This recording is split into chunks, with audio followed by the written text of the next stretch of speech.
예, 안녕하십니까? 만나 뵙게 돼서 반갑습니다.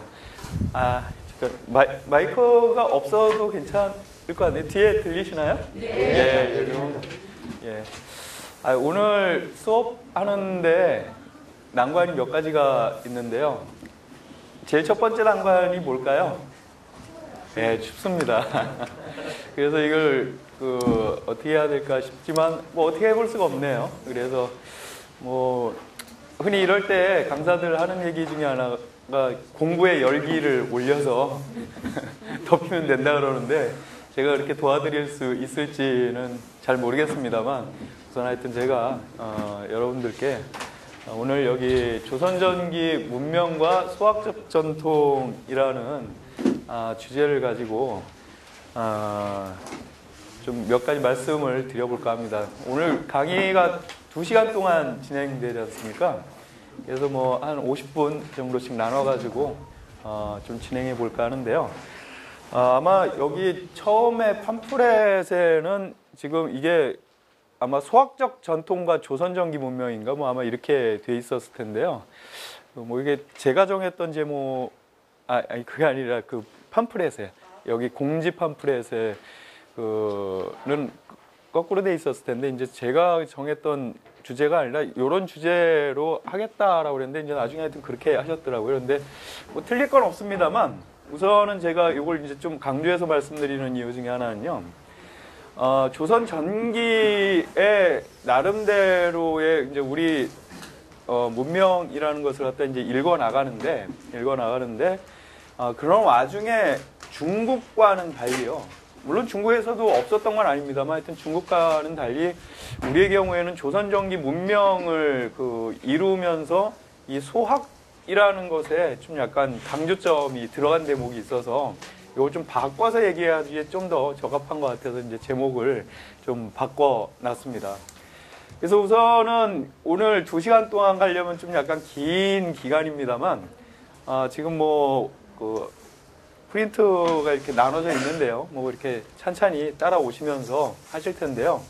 제목하고는 달리 여기 조선전기를 먼저 들어가야 될 것 같습니다만 조선전기까지 가려면은 좀 한참을 좀 돌아가야 될 것 같아요. 그래서 앞에 부분이 잘못 지루할 수도 있습니다만 한번 같이 잘 쫓아와 주시면은 나중에 와서 이제 이 조선전기의 이 소학이라는 문명이 어떻게 전통과 함께 만들어질 수 있었는지 좀 얘기를 해드릴 수 있을 것 같습니다. 우선은 프린트는 나와 있긴 합니다만 제가 좀 약간 이것저것 질문을 좀 많이 하는 편인데요. 아시는 건 아시는 대로 모르시는 건 모르시는 대로 이렇게 호응을 해주시면은 진행하는데 좀 더 약간 흥이 나고 추위도 잊혀지지 않으실까. 저기 끝에 계시는 걸 이제 장갑까지 끼셨네. 큰일 났다. 부럽습니다. 저 지금 발이 시려오고 있어가지고. 저 같은 사람도 있으니까요. 좀 약간 하여튼 호응을 해주시면은 좀 더 열이 올라가지 않을까 싶습니다. 준비되셨습니까? 네. 그럼 좋습니다. 지금부터 한번 시작해 보도록 하겠습니다. 제가 질문 좀 많이 한다고 그러는데 누굴까요? 좀 이렇게 잘 안 보일지 모르겠습니다만 누굴까요? 공자? 맞습니다. 공자입니다. 공자. 보시면 아시겠습니다만, 수염도 은근히, 대단하시고, 특징 중에 하나는, 수염이 엄청나세요. 제 기억으로는 제가 기억하고 여러분들도 아실 법한 분으로 벌써 한 10년, 20년 됐습니다만, 예전에 서울시장 하셨던 조순 씨가, 여기가 눈썹이 대단했죠. 근데 더 대단하셔요. 약간 특징 중에 하나 좀 여기 이쪽에 있어서 잘 드러나지 않습니다만 여기 정수리 있는 데가 약간 이렇게 볼록 이렇게 올라와. 아이고 이렇게 감사할 때가요. 온도가 1도 올라갔습니다. 아유 감사합니다. 아유 훨씬 낫네요. 정말 감사합니다. 그래서 이 공자라고 돼 있는데 여기 옆에 보시면 아시겠습니다만 그냥 공자가 아니라 옆에 있는 지성공자라고 돼 있습니다. 그러니까 성인은 성인인데 아주 진짜 지극한 최고의 성인이다 이런 말입니다.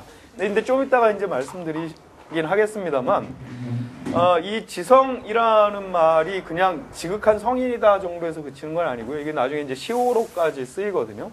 호칭으로 이제 붙게 되는데, 제가 여기 옆에 보면은 명은 구요, 자는 중리요, 산동, 연주, 부, 곡부현인이다 이런 식으로 돼 있어요. 그래서 여기 보면은 이름이 뭐라고요? 이 공자 이름이 뭡니까? 예, 공자 이름이 구입니다. 예, 대구 할 때 쓰는 그 언덕구자예요. 근데 아까 제가 여기 정수리 얘기했습니다만 이렇게 언덕처럼 볼록 나와가지고 그것 때문에 이름이 구가 됐다라는 얘기도 있고, 그 다음에 여기 있는 것처럼 그 곡부에서 태어나요. 중국이죠, 당연히. 중국의 곡부라는 곳에 태어난 옆에 니구산이라는 게 있어가지고 거기서 이제 구자를 따왔다 그런 얘기도 있습니다만, 그래서 여기 보면은 자가 중 니다 해가지고 요때 니자가 이제 거기 이제 글자 좀 작아가지고 좀 잘 안 보이실지 모르겠습니다만, 그래서 하여튼 그 지명과 관련되는 그 자나 호 뭐 이런 것들을 쓴다라고 되어 있습니다. 그래서 이름이 공군데 우리는 공구라고 안 부르고 뭐라고 부르죠? 예? 예, 공자라고 부르죠. 그 다음에 맹씨도 한 분 계시죠? 예, 맹자. 그 다음에 뭐 자연과 버타는 거 이런 거 좋아하는 예, 노자 친구 또 있죠?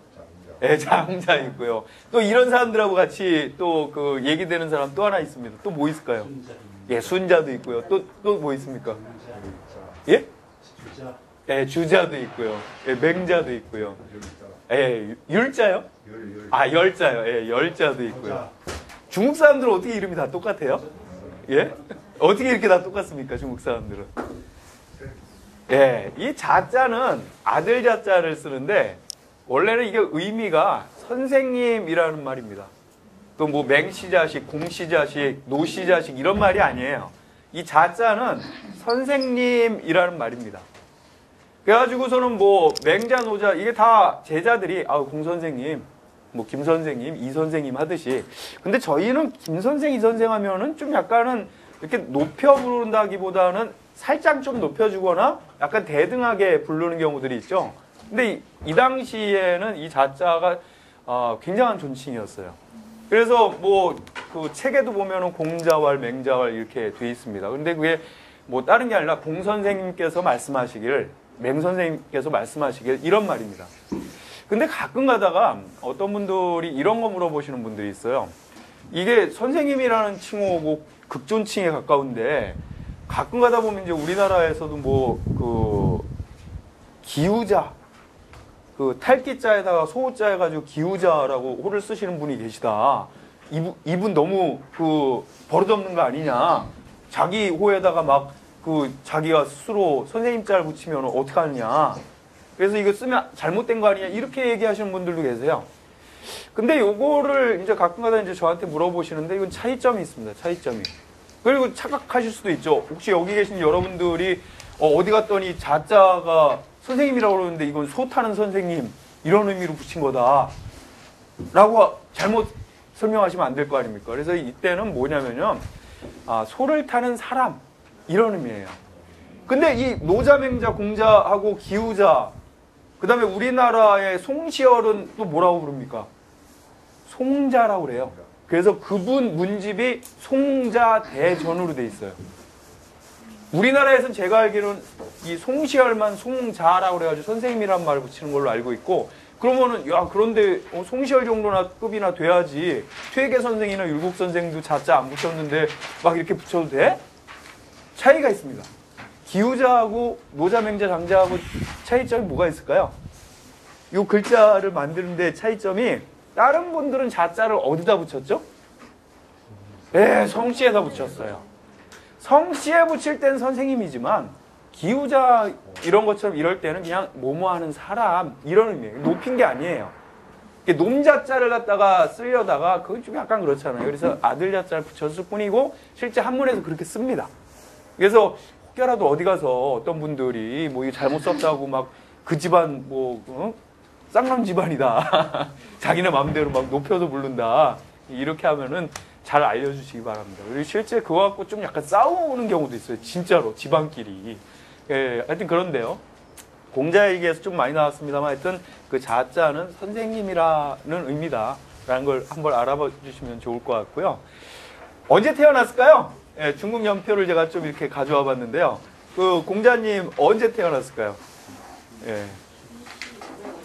예, 이게 가족의 집 프린터를 갖다 보시면서 답해 주신 건 좋은데, 한번 이거 보시기 전에, 나중에 보시더라도, 제가 이렇게 물어보시면 한번 머릿속으로 한번 먼저 생각을 해보세요. 그럼 나중에 훨씬 더 이게 잘 외워집니다, 진짜. 꼭 외우려고 하는 건 아닙니다만, 공자님은요, 여기 보면 하나라, 요 상이라고 썼습니다만, 이건 은나라라고도 합니다. 그래서 그 다음엔 주나라, 물론 서주하고 동주가 나눠져 있습니다만, 이 나눠진 얘기를 이제 좀 이따 해드릴 텐데요. 그래서 하, 은, 주, 그 다음에 이 서주와 동주를 갖다 나눠진 걸 갖다가 다른 말로 춘추 전국시대라고도 불러요. 그래서 많은 분들이 춘추 전국시대라는 말은 그 흔히들 잘 아시는데, 그게 서주와 동주의 다른 말이에요. 이러면은 좀 약간, 그게 왜 같은 거야? 라고 생각하신 분들도 있습니다. 하여튼 같습니다. 이걸 좀 이따 말씀드릴게요.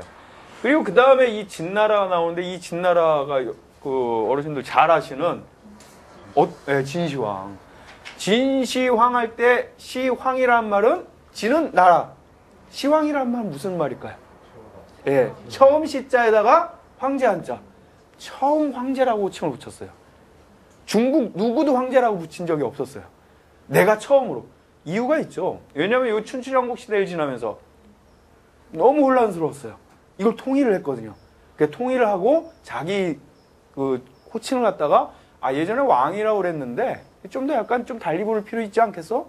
이거 내가 전체 통일했는데 황제라고 붙이기 시작했어요. 그래서 처음 황제라고 불렀다고 해서 시황 이렇게 붙인 겁니다. 진시황 하면 마치 시황이라는 말이 무슨 뭐 세종대왕 할 때처럼 세종, 뭐 영조, 정조 이런 거 부르는 것처럼 아실 수도 있습니다. 그렇진 않고 약간 관용적으로 부른 말입니다. 그래서 하여튼 이때 진시황이고요. 그 다음에 이제 한나라 시대에 잠깐 통일 기운이 있었습니다만 이것도 나중에 전환후환으로 나눠지고 그 다음에 여러분들 잘 아시는 삼국지의 배경이 되는 위초고 삼국 얘기가 나오고 그 다음에 이제 요때 나오는 진자는 이게 그 쌍눈깔 진자라고 그래서 입구자 두 개 있는 그 진나라입니다. 그 다음에 이제 남북조 시대라고 하고 그 다음에 이제 수나라 그 다음에 그러는데 바로 공자님은 여기 그 오랜 기간 중에 이 동주 때의 분이세요. 동주 시절이 여기 보시면 아시겠습니다만 770년에서 256년인데 이게 기원 후가 아니라 기원 전이에요. 이게 기원 전후를 나누는 게 원래 예수님 때문에 나누는 거 아닙니까? 예수님보다도 무려 500년이나 앞에서 태어나신 그 성인이라면 성인인 거죠. 근데 이때 태어났어요. 근데 제가 이걸 강조하는 이유가 있는데요. 흔히 공자님 하면은 우리가 그 생각하는 것들이 있습니다만 어느 시대에 태어났는지를 갖다 좀 염두에 두시고 보면은 이분의 사고나 사상이라는 것이 좀 약간 다르게 보이기 시작할 텐데 좀 이따 이어서 설명드리겠습니다만 우선은 이 춘추 전국 시대라고 하는 혼란한 시기를 살았다라는 걸 갖다 좀 알아두시면 좋을 것 같고요. 그 다음에 하나 알아두실게. 그 다음에 이제 이어지는 건데요. 그 다음에 이제 수, 당, 그 다음에 송, 원, 명, 청 해가지고 이제 저희가 좀 약간 잘 아는 통일된 왕조로 이제 쭉 이어나갑니다. 그러니까 사실 따지고 보면은 중국 같은 경우에는 한 나라로 있었던 경우가 뭐 거의 없어요. 사실은 따지고 보면은 우리의 경우에는 통일신라 때부터 지금 이제 한 1000년 정도 통일돼서 이제 운영됩니다만 중국도 마찬가지로 송나라 때 정도 왔을 때 이제 통일국가가 이제 운영이 됐었지. 물론 중간중간에 있긴 했었습니다. 짧았어요. 진시황제의 이 진나라만 하더라도 뭐 채 20년도 못 가서 망합니다. 그 자기 아들한테 넘겨주고서는 뭐 아들이 어리기도 한데다가 진시황이 그 통일제국을 만드느라고 워낙 그 진짜 정력을 많이 들였는지 그 사람도 요절을 했어요. 사실은 생각을 해보시면은 만약에 여기 계신 어르신들한테 여기 밀양시 한번 다스려봐 우선은 만약에 맡겨주신다 그러면은 제가 생각하기에는 그 맡겼을 때 한 달 정도 좋다가 그 다음부터는 진절머리가 나실걸요 아마. 아유 나한테 맡겨주면 내 잘할 텐데 라고 그냥은 얘기할 수 있어도 실제 맡아보면 쉽지 않거든요. 근데 이 중국이라는 엄청난 나라가 딱 통일까지 해가지고 운영하려다 보니까 그리고 실제 진시황 같은 경우에는 그 엄청난 중국 영토를 갖다가 직접 말로만 한 게 아니라 돌아다니면서 다스렸어요. 동쪽에서 서쪽 끝까지 북쪽에서 남쪽 끝까지 그러니 진짜 생각을 해보면은 요새 비행기를 타고 가더라도 중국 동서를 가르고 남북을 가르더라도 두세 시간씩 비행기를 타고 걸리는데 그 당시에 마차 타고 말 타고 다니려고 생각해보면 요절 안 할래야 안 할 수가 없지 않을까. 근데 그만큼 정력적이었다. 저희는 진시황 하면은 사실은 일반적으로 관념이 어떻습니까? 예, 분석행위했고 주지웅님 맞고 맨날 놀고 먹고 나쁜 일만 하고 그런 것 같습니다만 그 대목이 너무 강조가 돼서 그렇지 사실 따지고 보면은 그만한 능력자도 없어요. 사실 따지고 보면. 뭐 그래서 여기서 한 가지 좀 더 알아두실 건 여기 송나라 때인데요. 송나라 때 또 유명한 분이 한 명 태어나십니다. 누가 있을까요? 예, 아까 얘기하셨던 자자 돌림자로 이름이 똑같은 주자. 주자는 이름이 희예요. 주희. 근데 역시 주 선생님으로 높여 부를 정도로 공자 이후에. 그래서 요때가 보면은 이제 1130년에 태어나시거든요. 그러니까 공자로부터 무려 1500년 뒤에. 그래서 실제 따지고 보면은 이 공자의 사상이라는 게 이 중간에 몇 면이 이어지긴 했지만 뭐 그렇게까지 유명자하지 않았었어요.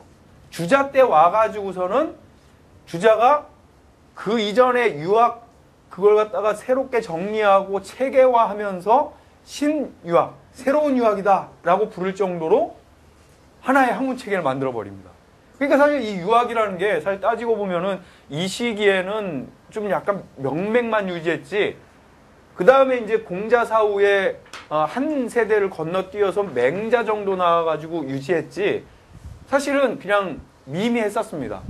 다만 한나라 때 와가지고 여기 한나라 때 여기 있죠. 물론 이때까지도 기원전입니다만 한나라 때 와가지고서는 약간은 그나마 뭐 국가에서 자신들이 이제 교육 정책으로서 유교를 받아들이긴 했어요. 근데 특이한 거는 여기 보시는 것처럼 하나라, 은나라, 주나라 이후로 이렇게 혼란스럽게 살았는데 사실은 이 하나라, 은나라, 주나라가 중국에서는 태평성대로 유명자한 나라기도 합니다. 주나라는 좀 약간 주나라 저렇게 싸웠다고 그러면서 무슨 그런데 주나라까지는 쳐줘요. 이유가 있습니다.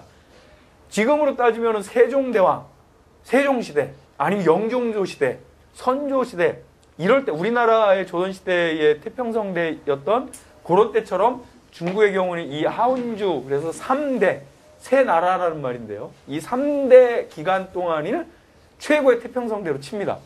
그래서 늘 3대의 도리를 회복하자. 이게 모토예요. 중국에서. 어떤 왕이 나오건.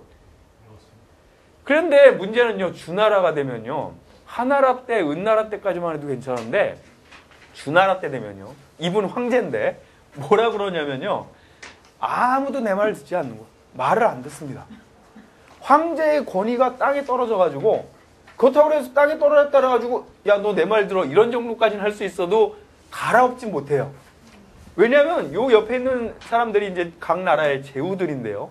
이 사람들이 황제를 치고서는 자기가 황제 자리에 오른다. 힘이 꽤 있어가지고 그럼 어떤 일이 일어날까요? 그러면은 만약 여러분들이 제가 황제고 여러분들이 각 나라의 제후인데 만약 요 앞에 계신 어르신께서 저를 갖다가 쫙 하고서는 황제에 올랐어요. 그럼 어떤 마음 드실 것 같아요? 예? 나도 할 수 있겠다. 예, 나도 할 수 있겠다. 그리고 내가 먼저 하려고 그러는데 왜 제가 먼저? 그럼 어떻게 되냐면은 여러분들끼리 그 공모를 해가지고 야, 쟤 싹 하고 우리끼리 이렇게 되니까 서로들 못 치는 거예요. 견제가 되니까. 그래서 황제의 권위는 살아있지만 약간은 명분상의 호울상의 그리고 이때 요 자리를 갖다가 호시탐탐 노리긴 하지만 그래서 여기서 주나라는 이제 이빨 빠진 호랑이다. 간섭받지 말고 우리가 더 큰 나라 만들어야 돼 라고 속마음을 하지만 안 돼요. 그래서 아까 말씀드렸습니다만 요 주나라가 아까 두 개로 나뉜다고 그랬죠. 뭐랑 뭐로 나뉜다고요? 예, 서주하고 동주하고. 근데 이게 나뉘게 된 이유가 또 하나가 있는데요. 이 나뉘게 된 이유가 춘추시대 때 라고 불리는 서주시대인데요. 이게 주나라가 견융이라는 그 이방 민족 여기에 공격을 당했는데 옛날 같았으면 이걸 간단히 막았을 텐데요. 못 막아요. 이유 중에 하나가 제후들이 신경을 잘 안 쓰는 거예요. 그래가지고서 도망을 가요. 그래서 원래는 그 호경이라고 이 당시엔 불렀는데 지금의 이제 서안인데요. 이 서안에 지금은 뭐로 유명하죠? 혹시 중국 여행하신 분들? 네, 맞습니다. 진시황의 병마용으로 유명하죠, 지금은. 여기가 원래 전통적인 중국의 수도였어요. 이 서안이라는 곳이. 근데 문제는 여기서처럼 이게 좀 약간 서쪽에 치우쳐 있다 보니까 이방 민족들이 자꾸 침입을 해요. 왜냐하면 이방 민족들은 농사가 잘 안 되는 북쪽에 살기 때문에 먹을 것 때문에 자꾸 이제 그 내부로 들어오려고 그러거든요. 근데 제후들이 안 받쳐주니까 결국 낙양 쪽으로 내륙 쪽으로 더 옮겨옵니다. 그래서 이제 이때부터 동주가 시작되는 건데 이 옮겨가기 전까지를 춘추 시대라고 부르는데요. 이때 이유는 요때 이제 그 공자님이 이제 그 동주 시대 때 사셨습니다만 이때 이 춘추 시대를 역사서를 만들고 이름을 갖다 춘추라고 붙입니다. 봄가을이란 말이에요. 역사서 이름이 봄가을인데 왜 그렇게 붙였냐면 봄이 가고 지금 무슨 철입니까? 가을. 예, 가을인데 이제는 진짜 초겨울이라고 할 정도로 진짜 발이 계속 시려오네요. 근데 봄이 가고 가을이 가면은 어떻게 되죠? 그게 한 해가 가는 거죠. 1년입니다. 1년. 이 춘추란 말이 1년이란 말이에요. 어르신들은 춘추란 말 평소에 언제 쓰셨었습니까? 예, 나이 말할 때. 이게 1년이 돌아가면 나이가 먹으니까 춘추가 나이란 말로도 쓰여요. 그리고 공자님이 춘추라고 책 제목을 써가지고 역사책 이름이기도 해요. 그런데 마침 이 시기가 여기 서주시대 때의 그 시기를 쓴 거라서 이때를 갖다가 춘추시대라고 부르게 된 거예요. 원래는 서주인데 역사상으로는. 근데 이때 어떤 사람들이 있냐면 춘추 오패라고 그래서요. 오패가 뭐냐면 이거 패자다 이런 말이에요. 왕좌를 차지한 사람이다 이런 말인데 아까 말씀드렸던 힘 좋은 제후들을 얘기를 합니다. 5 제후가 있었어요. 제왕공, 진문공, 초장왕, 우함여, 월구천. 이거 우나라 월나라 얘기는 이게 서시 때문에도 유명하고요. 오자서 때문에도 유명하고. 하여튼 여기는 그 열국지라는 데 보면은 엄청난 얘기가 나옵니다, 여기. 근데 이 나라들이 돌아가면서 힘을 과실해요. 왜냐면 여기가 힘이 좋았다가 한번 힘쏟고 나면은 또 여기가 좋았다 이렇게 되거든요. 천자는 있지만. 그러니까 사실 지금식으로 따지면은 이 사람들이 누구냐면 깡패예요, 깡패. 한마디로 깡패 나라. 좀 약간 그냥 쉽게 얘기하면. 그러니까 돌아가면서. 그래서 이런 나라들이 있었는데 아까 말씀드렸던 춘추 오패가 이런 나라입니다. 제나라, 진나라, 초나라, 오나라, 월나라. 이게 서로 돌아가면서 패자를 해요. 그러니까 이게 바람잘 날이 있겠습니까? 그래가지고 사실 좀 약간은 힘을 못 쓰죠, 황제가. 그래도 유지는 돼요. 그러다가 이제 전국시대라고 불리는 시대가 되면 이때가 이제 동주시대의 후반부가 되는데요. 이때 이제 한나라 때의 유향이 전국책이라는 또 역사서를 하나 씁니다. 그래서 이때의 시대를 동주라고 원래 불러야 될 텐데, 전국시대라고 이 책 이름 때문에 앞에서 춘추 때문에 춘추라고 시대라고 불렀듯이 그래서 이걸 합쳐서 춘추 전국시대라고 부르고 약간 혼란한 시대로 알면서 앞에 춘추시대 때 춘추 오패가 있었듯이 이 전국시대는 전국칠웅이라는 또 제가 아까 농담삼아 얘기했습니다만 우두머리 국가들이 또 서로 일어났어요. 예, 연조, 제위, 한초진 이런 나라들인데요. 이때 이제 이 진시황의 진나라가 등극을 하기 시작합니다. 춘추 때에도 없었던. 여기서 보는 것처럼 요 7 나라들인데요. 예. 보시면 아시겠습니다만 초나라하고 진나라가 땅이 엄청나게 커요. 그래서 힘도 제일 좋습니다. 그렇지만 다른 나라들도 돌아가면서 한 번씩들 권력들을 잡는데요. 나중에는 결국 이 진나라가 득세를 해가지고서 여기를 통일하고 그 춘추전국 시대 다음에 어떤 나라가 온다고 그랬었죠? 춘추전국 시대 다음에 처음 황제가 나온 진시황. 그래서 여기서 이 전국 칠웅을 거치고 나서 이 진나라가 결국 패권을 잡아서 여기 전체를 갖다가 통합을 합니다. 근데 제가 갑자기 지금 조선전기 문명과 소화계 전통을 얘기를 안 하고 중국 역사를 얘기하는 이유가 있어요. 지금 속으로도 왜 이 중국 역사 얘기를 하나? 공자님이 어느 시대 분이었다고요? 예. 예. 춘추 전국시대. 그걸 좀 더 정확하게 나누면은 전국시대. 그리고 이걸 다른 말로 하면은 동주 때. 바로 요 시기 때. 그러면 사실 따지고 보면은 공자님이 요 시대를 살았으니 지금 주변이 어떤 때입니까? 서로가 못 잡아먹어서 날린 시절입니다. 그런데 여기서 제가 하나 질문 드려볼게요. 공자님의 사상을 대표하는 글자를 한 글자만 딱 꼽는다면 어떤 글자가 있을까요? 예. 아, 여기 왜 오셨어요? 다 하시면서. 예. 인자, 어질인자. 사람인의 두 이자 있는 거예요. 근데 이걸 갖다가 제가 가끔가다 여쭤봅니다. 인이라는 게 뭐예요? 아, 여기 대답하셨어요. 인이라는 게 뭡니까? 그거 배우러 왔는데요. 네, 그렇죠. 근데 정말 희한하게도요. 제가 강연할 때마다 가서 공자님의 사상을 한 글자만 꼽아보세요. 그러면 인이라고들 곧잘들 얘기를 하시는데 그럼 인이 뭐예요? 이렇게 얘기하면은 이렇게 현명하게들 답변하세요. 배우러 왔다고. 희한하게도 인을 모르는 사람이 없어요.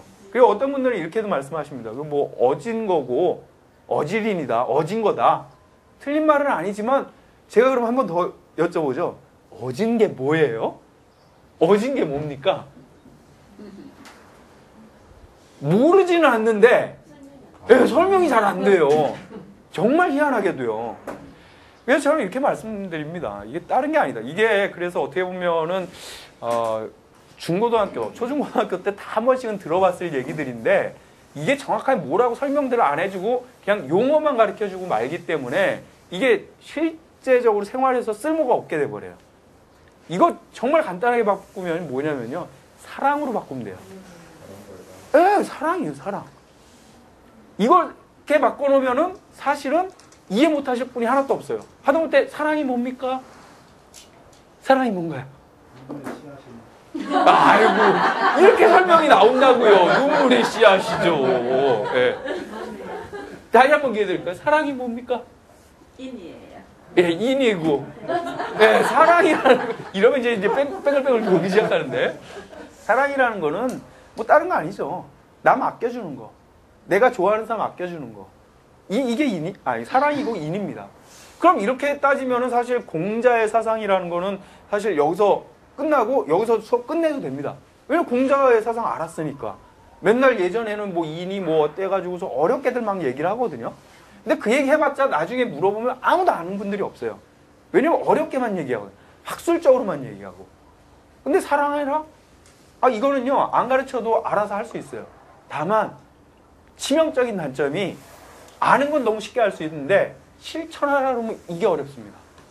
아니 누가 사랑할 줄 몰라요. 아 그렇지, 사람 사랑해야지. 자식도 사랑하고 내가 좋아하는 남자도 사랑해야, 내가 좋아하는 여자도 사랑해야, 부모님도 사랑해야 되고, 직장에 가면 직장 동료 사랑하고 다 할 수 있는데 문제는 실천이 어렵죠.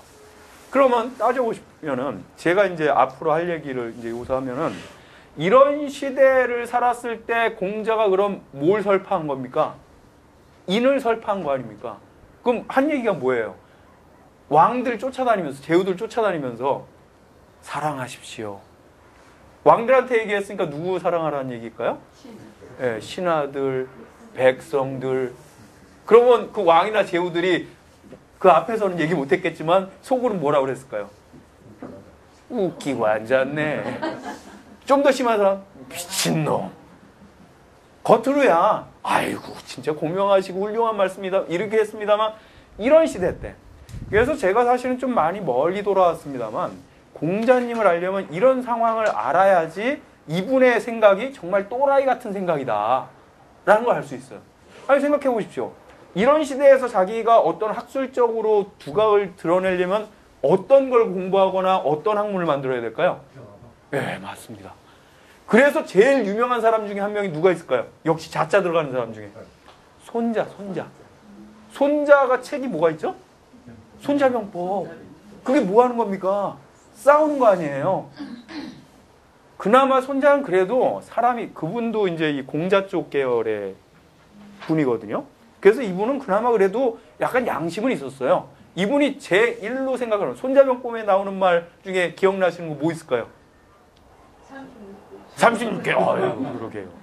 36개 도망가는 것만 생각하지만 그거는 1개부터 쭉 가다가 36번째가 도망가는 거예요. 네. 마지막 것만 알아요. 제일 앞에 걸 알아야 돼요. 적을 나를 알면. 그렇죠. 이거 제일 많이 하십니다. 적을 알고 나를 알면 어떻게 된다고요? 백전? 백승이라고 정확하게 돼 있진 않아요. 일반 백전 불태. 예. 지진 않는다 적어도. 비길 수는 있잖아요. 이기진 못하지만 적어도 지진 않는다 이렇게 얘기를 합니다. 이거 유명하지만 하나 더 유명한 거 있습니다. 전쟁에 싸워가지고 이기는 걸로 최고 으뜸으로 이기는 방법 뭐가 있을까요? 싸우지 않고 이긴다. 이것도 손자병법에 있는 거예요. 그나마 이 사람은 전쟁과 관련해서 엄청난 그 전술 그걸 마련했지만 그나마 그래도 공자의 영향이 있는지 약간 이 사람은 그나마 애정이 있어요. 인간미가 있어요, 나름대로. 그래서 실제는 이런 때에는 그 두각을 드러내거나 그 대접을 받던 사람이 누구냐면 손자병법을 하는 손자 같은 사람들. 그 다음에 상앙이라는 사람인데 이 사람 법가, 법으로 나라를 다스린 방법. 그 다음에 묵자 같은 경우에 좀 이제 잘 모르시는 경우들이 있는데 묵자는요 지금식으로 얘기하면 테크니스트예요. 그러니까 기술자들. 이 사람은 얼마나 기술이 좋았냐면은 뭐 실제 전하지는 않고 말로만 전하는 게 있는데 뭐가 있냐면 모구유마라는 게 있어요. 이게 뭐냐면은 나무로 만든 말인데 트로이 목마 같은 건데요. 이건 어떻게 하냐면 혼자 움직여. 그러니까 진짜 말이 아닌데도 불구하고 이 말을 혼자 움직여요. 그럴 정도로 기술이 좋은 사람들이었어요. 그래서 이 사람들은 기술자에서 웬각 기계들을 다 만들어냅니다. 그래서 뭐 그 다음에 이제 또 그 조금 각광받는 사람들이 이제 농사 관련된 농가 이런 사람들이 있습니다. 그 공자님이 이런 시대에 사랑을 합시다 이러고 있으니 겉에서는 대우해 줄지 모르지만 그래서 공자님이 어떻게 보면 이 시대에 있어서의 막말로 얘기하면 또라이라고 할 수 있고 이단아예요. 이단아. 말은 맞는데 하루 세상에 주변 세상 돌아가는 걸 모르는 거죠. 그래서 사실 공자 사상과 관련해서는 많은 얘기를 할 수 있습니다만 이 배경을 할 때 이분이 좀 어떻게 보면은 참 굉장히 특이하고 대단하다. 그래서 여기 우리가 알 수 있는 것 중에 하나가요. 이렇게 혼란스러운 시대 때는 대접을 못 받는 학문이었어요. 그럼 이런 분들은 어느 때 각광받을까요? 네, 평온할 때, 평온할 때. 나라가 평안할 때. 지금 우리가 또 이 육아 관련된 얘기를 하고 있으면은 지금 우리나라는 어떤 나라다? 네, 평안하고 잘 먹고 잘 사는 나라다. 아주 장담할 수 있습니다, 진짜로. 어르신들 여기 아주 뭐 아직까지 그렇게 저 연로하다고 느껴지지는 않는데 지금 뭐 한 8순, 9순 되시는 어르신들 같은 경우에 이 육아 얘기 어렸을 때 배우고 들으시나 하셨겠습니다만 중요했을까요? 아니에요. 그때 최고로 으뜸되는 운동 중에 하나가 뭐죠? 70년대? 네, 새마을운동 이런 거 안 했어요. 먹고 살기 힘든데 자연스러운 이치입니다, 이거. 그래서 저는 이 육아가 각광받을 때는 정말 평안하고 잘 사는 때다. 그래서 아까도 말씀드렸습니다만 제가 한나라 한번 지목했었죠. 한나라 때도 그때 약간 통일해가지고 잘 살던 때거든요. 그리고 송나라 때 주자가 학문을 갖다가 이제 체계를 만드는 다 이유가 있습니다. 왜냐 안정되기 때문에 각광받는 거예요. 왜냐면 안정되면은 애들을 가르쳐야 되거든요. 근데 애들한테 무슨 뭐 병기 이런 거 가르칠 필요 있습니까? 없어요. 지금도 여기 계신 남자분들은 그 학교 다니실 때 뭐 교련 같은 거 제식훈련 받으셨죠? 지금 애들은 안 받습니다. 왜냐? 평온하고 잘 사니까. 그리고 요새는 다른 거 가르치죠. 하다못해 무슨 뭐 요새 같은 경우에 성교육 아니면은 뭐 그 밖에 나가가지고서는 그 할 수 있는 노동법 관련된 거. 그 모두가 노동자가 될 테니까 노동법 관련된 거. 아니면은 이제 복지 관련된 이런 것들 가르칩니다. 군사훈련 안 해요. 저 때만 해도 교련이 있었는데. 그래서 사실은 유학이라는 게 이제 다시 좀 저는 부각될 필요가 있어지는 시대가 되고 있다라는 생각이 드는데요. 공자는요, 아까 말씀드렸듯이 뭐 여러 가지 있는데 아버지는 이제 숙량을이라는 분이고 어머니는 안징제, 아들은 공리 뭐 이렇게 돼 있습니다만 사마천이요 뒤에 사기라는 엄청난 역사서를 짓는데요. 공자를 갖다 기록을 안 할래 안 할 수 없어 하는데 특이하게도 여기 보는 것처럼 세가라는데 이거는 제후들만 올릴 수 있는 데거든요. 이런 개인은 열전이라는 항목에다 올려야 되는데 거기다 둘 상황이 안 된다고 생각해서 세가 계열로 올려버립니다. 그럴 정도로 하여튼 근데 이 사마천 사기 쓸 때도 이때가 진짜 평온할 때거든요. 그리고 이제 공자라고 부르고 또 공부자라고도 부릅니다. 이건 뭐 제가 아까 다 설명드렸고요. 그리고 유교를 지금 그 서양에서는 이걸 자기네 말로 컨피시어스라고 부르거든요. 근데 이 말이 어디서 온 거냐면 공부자의 그 중국 발음이 콩푸즈예요. 근데 서양 사람들이 와서 보니까 콩푸즈 하거든요. 그게 유교란 말. 그래서 자기네가 적다 보니까 이게 컨퓨시어스라고 지금 됐어요. 그 어미만 조금 바뀌어서. 이게 결국 공자로부터 온 말입니다.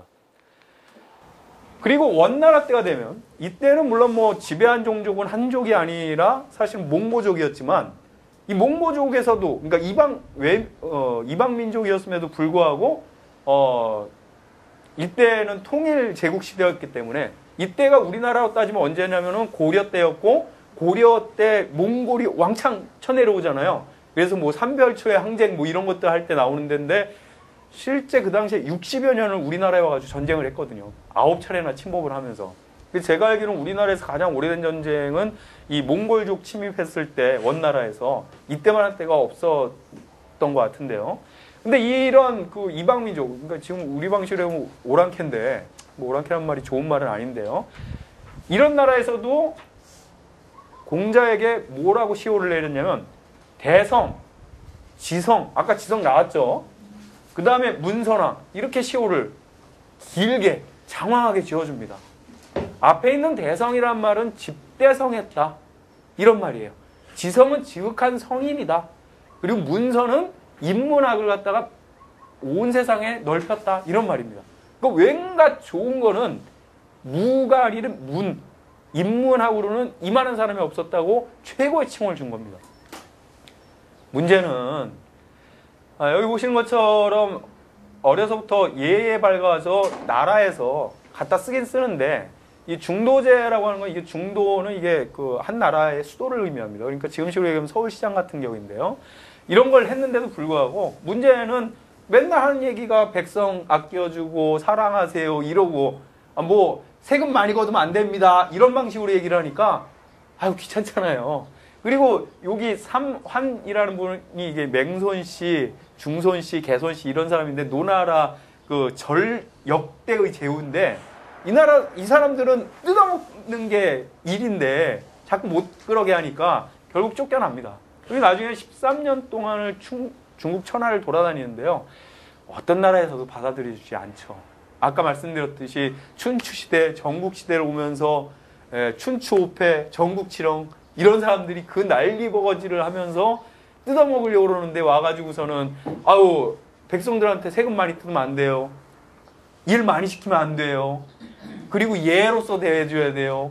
그리고 어린 사람들 교육시켜줘야 돼요. 이런 소리 하니 이건 진짜 태평성대회나 할 소리를 갖다가 물정 모른다고 하니 암만 제자가 뭐 3,000 제자가 있었다고 합니다만 그 전국을 돌아다녀도 안 써먹어줍니다. 그래도 어쨌건 간에 제자들이 그렇지 이런 전쟁 많을 때 결국 사랑의 평화의 정식으로 돌아가지 않겠어? 라고 하지만 현실은 참 그렇게 받아들여주지는 못했던 모양입니다. 여기 좀 중국 지도인데요. 잘 안 보입니다만 거기 그 뒷장 넘겨보시면은 요 빨갛게 돼 있는 데가 있는데 여기가 바로 공자님이 태어나신 곳이고 지금은 산동성이라고 하는 곳이에요. 그리고 여기 공자님의 무덤이 이렇게 지금은 되어 있습니다만 여기 가보시면요. 공자님 무덤이요. 거의 밀양심하네요. 엄청나죠?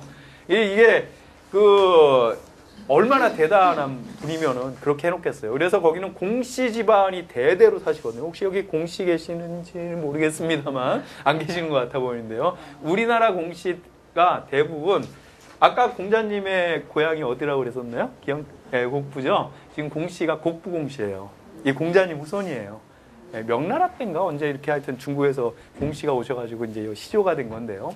그래서 뭐 어떤 분들은 중국에 왔으면 야, 저 공씨는 우리나라 사람 아니네 뭐 이럴 수 있지만 사실 따지고 시작하면은 여기요 그 우리는 뭐 단일민족이라고 그러지만 단일민족 될 수가 없죠. 어떻게 됩니까 그게 따지고 보면. 아니, 대표적인 게 방금 전에 제가 말씀드렸습니다만 몽골이 60년 동안 9차례나 와가지고 전쟁을 하면서 개 중에 그 병사 중에 우리나라 사람하고 결혼한 사람 없었을까요? 뭐 하다못해 전쟁 일어나면 흔히 일어나는 강간 사건들 이런 것들이 있을 텐데 거기서 낳은 자식들 없었을까요? 그리고 어르신들 어렸을 때 여기 뭐 하나씩 달고 나오잖아요. 뭐 있습니까? 왜 몽고반점이라고 그래요? 예? 배달반점 이러지? 그것도 다 사실은 이게 따지고 보면 우리 한민족은 맞긴 맞습니다만 막 너무 강조하다 보면 그럼 공씨 같은 사람 내보내고 뭐 또 중국에 왔던 사람 뭐 어떤 씨 내보내고 이러다 보면 사실 진짜 한민족 따질 수가 없거든요. 물론 단일민족으로 내려온 건 맞긴 맞죠. 맞긴 맞아요. 그렇지만 진짜 따져보면은 사실 아닐 수도 있다. 그리고 전 세계에서 단일민족이라고 할 때는요, 섬나라라도 그렇게 할 수 없거든요, 사실은. 그러니까 단일민족의 긍지는 같지만, 그걸 너무 따지기 시작하면은 사실은 그 오류를 범할 수가 있다. 라고 해서 그냥 잠시 말씀드립니다만, 이래요, 이 잘 안 보일지 모르겠습니다만, 이 성곽이거든요. 공씨만 사는 마을이에요. 그리고 여기 약간 그 녹색으로 돼 있는데 여기가 공자묘예요. 완전히 진짜 그 국립공원처럼 숲으로 쌓여져 있는데 잘 보이실지 모르겠습니다만 여기 노란색 지붕이 보이는데 이게 크기가 얼마나 할 정도냐면은 우리 지금 영남로의 한 2배에서 한 3배 정도 될 거예요. 근데 입구가요 여기에요. 그러니까 영남로를 가려면은 여기서부터 걸어간다고 생각하면 아마 될 거예요. 여기서부터 여기 지금. 그러니까 공자님 묘소인데 요 뒤에 가면 아까 그 앞에서 보여드렸던 이 묘소가 있는 건데 그 묘소 말고 이 제사를 모시는 그리고 공자님의 위패가 중국의 곡부에만 있느냐? 여기에도 있어요. 어디 있죠? 예, 여기 위에 위에 가면은 여기에 문묘라고 그러거든요. 그때 문자가 문선왕이라고 그랬잖아요. 그래서 문선왕을 모신 묘소다, 묘당이다. 묘소라고 그러면 좀 약간 잘 안 맞게 묘당이다. 그래서 문묘라고 그래요. 여기 제일 먼저. 그래서 우리나라 향교나 서원에 가면 여기 예림서원 아닙니까? 그럼 꼭 있는 게 뭐냐면 저렇게 묘당이 있어요. 그리고 거기에는 넘버원으로 누가 모셔져 있다? 공자가. 그래서 하여튼 이렇게 엄청납니다. 그래서 실제 여기 관광객들이 엄청나게 많이 가요. 근데 예전에 좀 갈만했었는데 요새는 너무 이렇게 그냥 격식으로만 쳐놔서 가다가 한 요 중간쯤 가면은 도대체 언제 나오냐 투덜거리면서 가게 돼요. 예. 그거 약간 그래도 제가 생각하기엔 여기 계신 분들이 지금 코로나에서 좀 그렇습니다만 만약에 여기 나중에 가신다 그럼 마음은 좀 약간 달라지실 것 같아요. 따지고 보면 혹시 여기 교회 다니시는 분들 계세요? 예. 교회에서 최고 대표는 누구예요? 예? 예수님. 예, 예수님이지 않습니까? 예수님도 어려운 시절에 살았잖아요. 핍박받고. 예? 그런 와중에 그 핍박받으면서도 주장한 게 뭡니까? 네 이웃을 사랑해라. 공자님 똑같습니다. 그러니까 사실은 성인은 그런 데서 또 나는 것 같기도 해요. 사실은 뭐 서로 전쟁하는 기간에 전쟁하는 법 나 잘 싸우니까 해가지고 영웅될 수는 있지만 그건 너무나도 당연한 건데 그렇지 않은 상황에서 그래도 사랑하면서 살아야 됩니다라고 그래서 아까 얘기한 손자라든가 이런 사람들은 지금 뭐 이름만 남아있을지 모르지만 끝까지 살아남은 사람들은 뭐 예수 같은 분들, 석가 같은 분들, 그 다음에 공자 같은 분들. 근데 이분들 얘기한 게 결국 똑같아요. 뭡니까? 사랑해라. 예, 그 말은 조금씩 다르긴 합니다만 결국 사랑해라 라는 걸로 저는 똑같다고 생각을 하거든요. 그래서 하여튼 이렇게 됩니다. 그래서 요거 정도까지 잠깐만 지금 몇 시쯤 됐습니까? 시계가 없어가지고 11시 됐어요? 11시 됐습니까? 예. 그럼 요거까지만 하고 좀 쉬어야겠습니다. 지금. 그래서 말씀드리면요. 좀 정리를 하면은 공자와 맹자의 시대는 인, 의, 예, 충, 효 이런 것들을 얘기를 했어요. 마찬가지로 주자는 이걸 갖다가 아예 진짜 학문적 체계로 만들어서 인의, 예, 여기다 지까지 붙여가지고 이걸 사단. 사단이라는 게 뭐냐면 마음의 끄트머리 그런 말이에요. 마음이 어떻게 생겼는지 알아? 가만히 찾아가 보면은 4가지가 있어. 그게 끝머리가 뭐가 있냐면은 끝이라고 해서 진짜 저 끝이란 얘기가 아니라 그 부분이 뭐 이런 말인데 4부분으로 구성되어 있는데 인의 예지야. 인이라는 건 뭐냐? 사람다움. 어떻게 하면 사람답게 살아가나? 의는 뭐가 옳은 거냐? 그 다음 예는 사람을 만날 때 어떻게 하는 거냐? 지는 어떻게 좀 지혜롭게. 그리고 이런 거 갖다 실천할 때 어떻게 하냐? 삼강오륜이라는 게 있어서 뭐 임금하고 아버지하고 그 다음에 그 남편하고는 똑같이 대해줘야 돼. 뭐 이런 얘기하고 그 다음에 분신관계, 부자관계, 부부관계, 부모관계, 장유관계에서는 어떻게 해야 돼? 라고 얘기를 합니다. 근데 우리는 이것만 배웠어요. 이것만. 그래서 이걸 한마디로 얘기하면 윤리를 갖다가 인간으로서의 윤리를 갖다가 규범화시켰어요. 그래서 이게 학문적으로는 체계는 잘 만들어졌는데 어떤 피해가 있냐? 아까 같은 현상. 인이 뭡니까? 여쭤볼게요. 인이 뭡니까? 이렇게 얘기가 나와야 되는데 이렇게만 가리키고 마니까 인이 뭐지? 답이 안 나오는 거예요. 근데 실제 공자님도 이런 얘기를 하긴 했지만 주로 이쪽을 얘기를 했어요. 인이라는 건 뭐다 이렇게 얘기한 게 아니라 사람다워야 된다. 언제나 옳은 걸 해야 된다. 그 다음에 인간관계에서는 뭐 임금을 만났을 땐 신하를 만났을 때는 뭐 어른을 만났을 땐 동생을 만났을 땐 이렇게 해라. 각각에 대해서 설명을 하면서 가르쳤어요. 그러니까 요거보다는 실제 행동을 위주로 가르친 거죠. 그러니까 사람들이 너무나도 잘 알아요. 그리고 공자 자신이 그렇게 실천을 하니까 사람들이 너무 쉽게 배울 수가 있는 거예요. 대표적인 거요. 여기 효라고 돼 있지 않습니까? 죄송합니다만 아까 답변을 잘해 주셔서. 예, 효가 뭡니까? 제 문제 중에 예. 어르신 부모들 예. 성심으로 공경하는 예, 부모님을 성심으로 공경하는 거. 여기 다 혹시 손자 손녀 있으신 어르신들? 없는 상태. 예? 없는 상태. 아, 제가 실수했습니다. 손자 손녀 없으시는 분? 예, 아유 이렇게 말하시군요. 죄송합니다. 예, 손자 손녀도 뭐 상관없고 자식도 상관없습니다만 부모님한테 효도해야 된다 이런 말 쉽게들 많이 하시잖아요. 이거 백날 쓸모없는 얘기입니다. 이거. 왜냐? 받아들이는 사람들은 속으로 이렇게 생각할 거예요. 효도해야 되는 건 맞겠지. 근데 진짜 약간만 머리가 있는 친구들이라면 속으로 이렇게 생각할 거예요. 근데 효도하려면 어떻게 해야 되지? 그러고서 속으로 겨우 생각하는 게 아유 그래 내가 빨리 어른 돼가지고 돈 많이 벌어가지고서 차 사들이고 집 사들이고 이게 효인가요? 효의 전 일부분일 수는 있지만 그러면 그 아이는 어떻게 해야 되냐면 돈 버느라고 부모는 내팽개치고 왜냐면 돈을 벌어야 효도를 하니까. 공자는 뭐라고 얘기를 했냐면은 풀이를 이렇게 합니다. 심안. 마음이 편해야 된다. 이거 뒤집어 읽으면 어떻게 되죠? 안심. 부모 마음을 안심시켜드리면 이게 이만한 효도 저는 없는 것 같아요. 아니 저도 뭐 애가 지금 고등학교 한 애가 있긴 합니다만 애가 학교 가서 1등하고 그러면 기쁘고 좋아요. 근데 공부한답시고서는 시름하고 아프다고 맨날 누워있고 뭐 약 사달라고 그러고 병원에 몇 번씩 야 너 1, 2등 안 해도 돼. 너 건강 좀 챙겨. 이렇게 되거든요. 그럼 생각해보면은 이게 나을 것 같아요. 그래서 공자님 말씀 중에 하나가 유필유방이라고 그래가지고 어디 놀러 나가면 반드시 나 어디 가요? 라고 얘기를 한다. 그리고 거기다가 뭐 다른 일 있어 다른 데 옮기게 되면은 누구 사람 시켜가지고 저 여기 있었는데 여기로 옮겨갑니다. 알려드려야 된다. 한 번씩 들 경험들이 있을 거예요. 이놈의 새끼 도서관 간다고 그래가지고 왔는데 전화해봤는데 없다 그러네. 어디 간 거야? 해는 떨어졌는데 안 오네. 애는 자기 친구 집에서 너무 편안하고 안전하게 잘 놀고 있지만 부모님 마음은 난리가 나죠. 정말 걱정되기 시작합니다. 옆에서 에이 친구 집에서 놀게 있겠지. 그건 처음에나 그렇지 1시간 2시간 가면 막 애간장이. 불효죠 불효. 그 뭐 대단한 건 아닙니다만.